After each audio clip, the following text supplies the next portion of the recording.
Kia ora whanau. Happy school holidays to you. I hope you guys are having a great day. For those of you with kids at home, up here in Auckland, it's raining like a raining thing, so I hope you're managing to keep everyone busy and occupied. So for today, I thought I would make some biscuits. So I've chosen to make the cranberry and almond cookies. This is an American recipe, so of course they call it cookies, but we just call them biscuits. So I'm going to make a couple of changes to the recipe simply because I don't have 100% of the ingredients that they're asking for. So the first change is in the recipe, it's asking for blanched and sliced almonds. I don't do blanched almonds. I only do good old raw almonds. So what I'm going to do as the first step is I'm going to roughly chop my raw almonds down. So I'm just going to exit my recipe for a minute. I'm going to swipe into scales and I'm going to weigh into my bowl 2.5 ounces of almonds. I've changed my settings on my scale so they're now measuring in imperial just to do this. Here we go, 2.5 ounces of raw almonds. Oh, how about that? Because I just want quite a rough chop, I don't want it completely milled. I'm going to run this for about 10 seconds at speed number 5 and we'll see what we come out like. Here we go. It's going to get loud for a minute.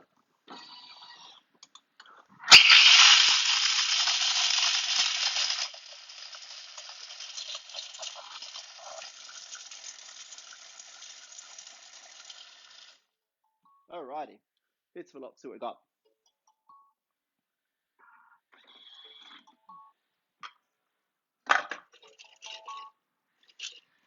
Yeah, that's not bad. I'm quite happy with that level of chop.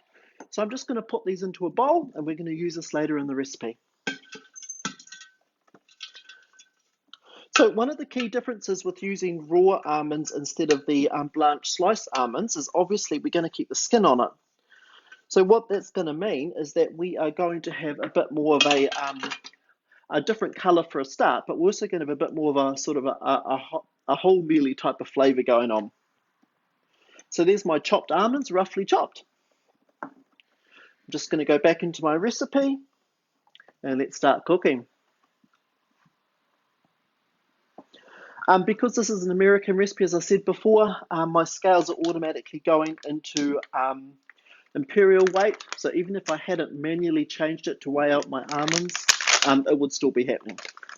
So here we go, 2 ounces of dried cranberries. I can't tell you how much 2 ounces is, sorry.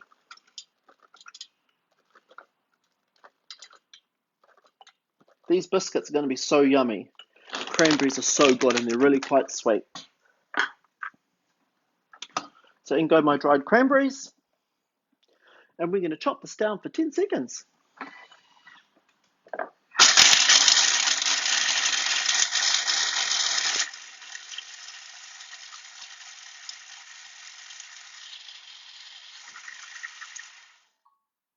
Okay, let's see what we got.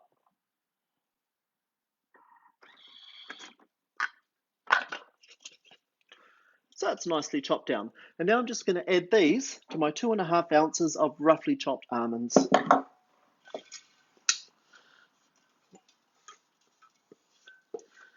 Gosh, this is smelling so yummy.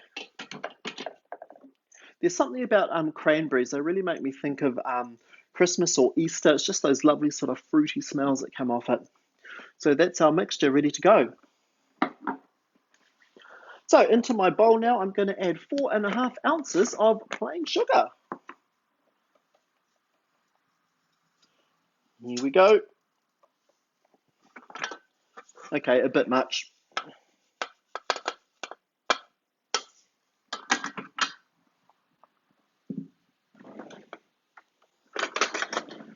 That's what happens when you get a lump of sugar falling in, people. 4.9, 4.5.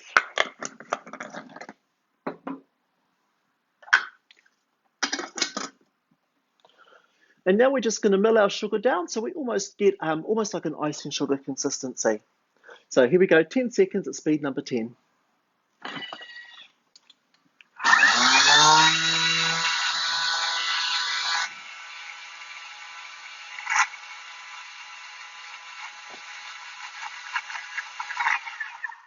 I don't know if you can see this, but there's quite a bit of I guess dust coming off the top of the thermi.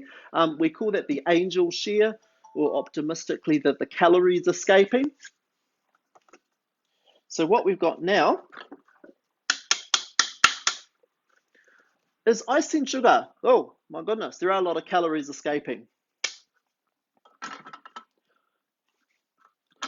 Into this, I'm now going to add 8 ounces of unsalted, or I just use regular butter. Just tear the scales. And this is what I pre-weighed earlier. So 8 ounces.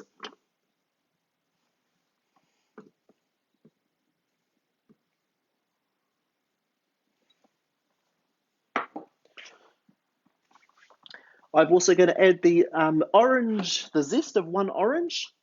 So all I've done with my orange zest, I peeled it using the vegetable peeler, and I've tried to get as much as the pith off the back, so it's quite thin slices, and then I've just roughly chopped it. So we're putting that straight into our sugar and butter.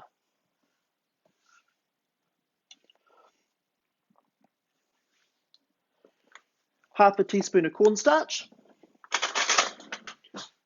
or as we use it, corn flour.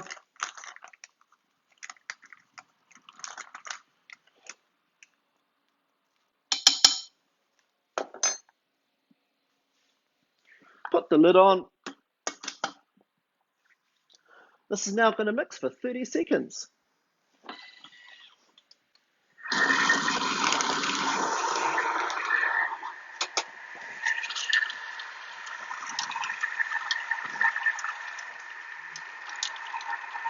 I really feel that winter is on its way now. We're starting to get that sort of wintry vibe happening up here in Auckland. Not particularly looking forward to it, but you know it happens. Okay, we're down to single digits now.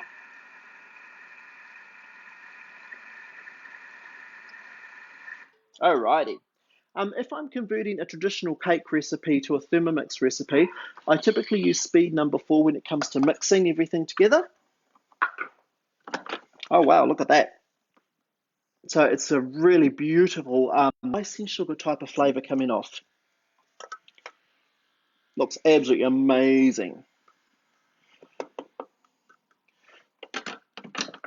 Right. Gonna scrape the sides and the top down, make sure everything is in the bowl.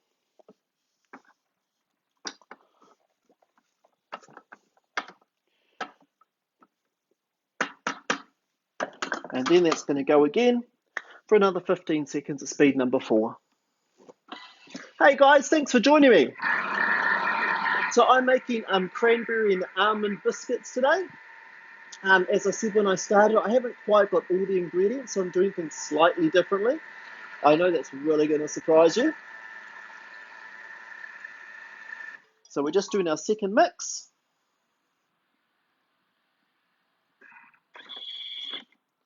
Right, into this now,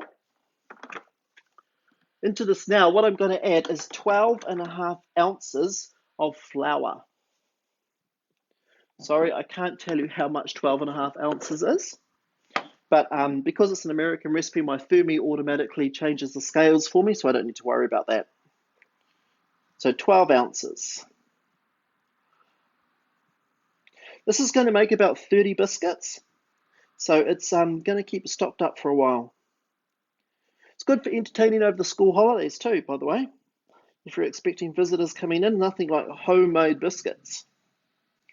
Oh, we've got a flour blockage. 10.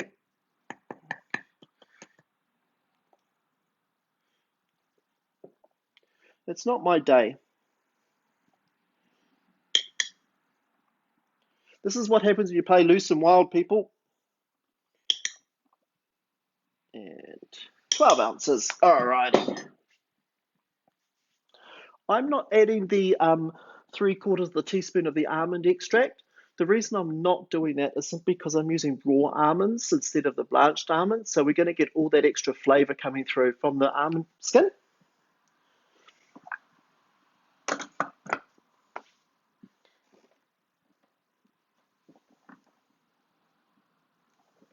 Sorry about that, I skipped a step. So now we're going to mix for 15 seconds at speed number 4.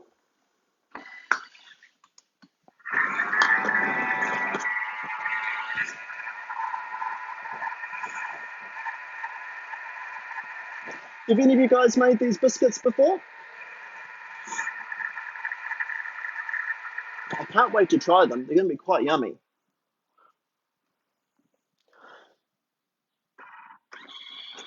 Alrighty, so scrape down the sides.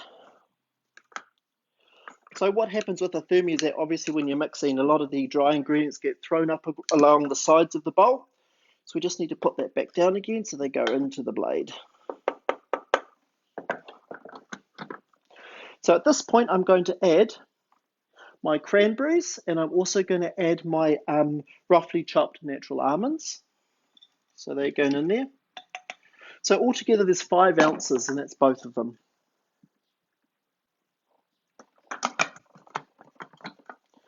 Okay, so what we're going to do now, we're going to go to dough kneading. What I'm going to do just to make sure that all, because it's a really dry mixture, it's full of butter, while it's kneading, I'm going to put my spatula through the lid just to help things keep moving. So here we go to dough kneading.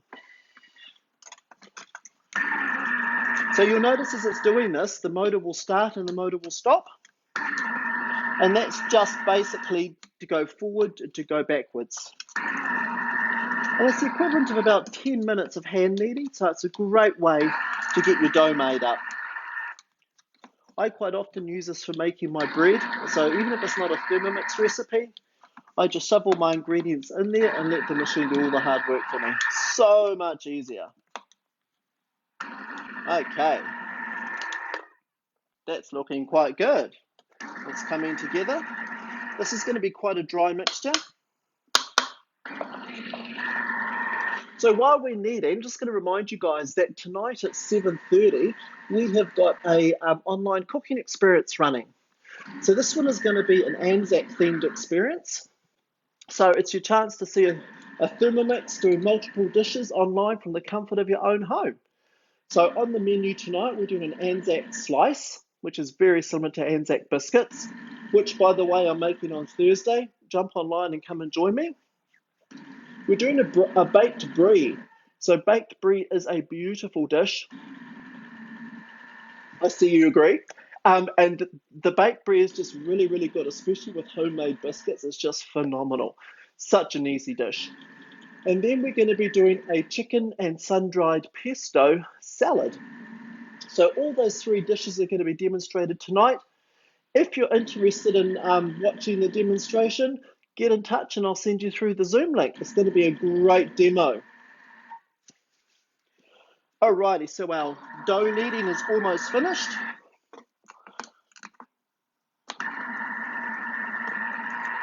As you've noticed, there's not any liquid in this, so it's all just basically just the butter. That's going to be our only liquid component. Okay. This is now going to be the slightly tricky bit. So all my dough has been brought together. What I'm going to do now is tip this out onto a sheet of cling grip film. I've put my cling film on just top of my, my dough mat just to make life a bit easier. So I'm just going to tip this out into one big bunch. And the idea being what we're going to do is form this into a long roll, almost like a long sausage, I guess you'd call it. So, gosh, this is a very thick dough. So once I've formed my dough into a long sausage, I'm going to wrap it in the cling film. And I'm going to put it in the freezer for an hour. And the idea of putting it in the freezer is that we're going to solidify the mixture up. Then we're going to pull it out of the freezer and we are going to chop it into slices, about 1/4 inch thick according to the recipe. So I guess about about almost 3/4 of a centimetre type of thickness. And then we're going to bake it at 180 degrees for about 15 minutes. Once it's finished cooking, we're going to take it out, let it cool for 5 minutes, then put it on a wire rack. And then pretty much they're ready for eating. So it's actually going to make quite a lot of biscuits. Okay, I don't know if you guys can see this very well, but I've got my dough now into my semi-sausage shape. Just going to wrap it with my cling film. I'm just going to roll it over. And the great thing about doing it this way is that while it's in the cling film as well, you can continue just to manipulate it to the shape you want. So it's about, I guess, a couple of inches in diameter now. And that's my mixture. So as I said, I'm going to put this in the freezer for an hour, take it out, slice it, bake it, and that's pretty much our biscuits done. Hey, I hope you guys are having a fantastic day. Check back to my page later tonight and I'll put some pictures up of my finished biscuits. And I will see you hopefully tonight at our Anzac cooking experience. Again, flick me a message, contact me, and I'll send you the link so you can come and watch. See you guys. Enjoy your day.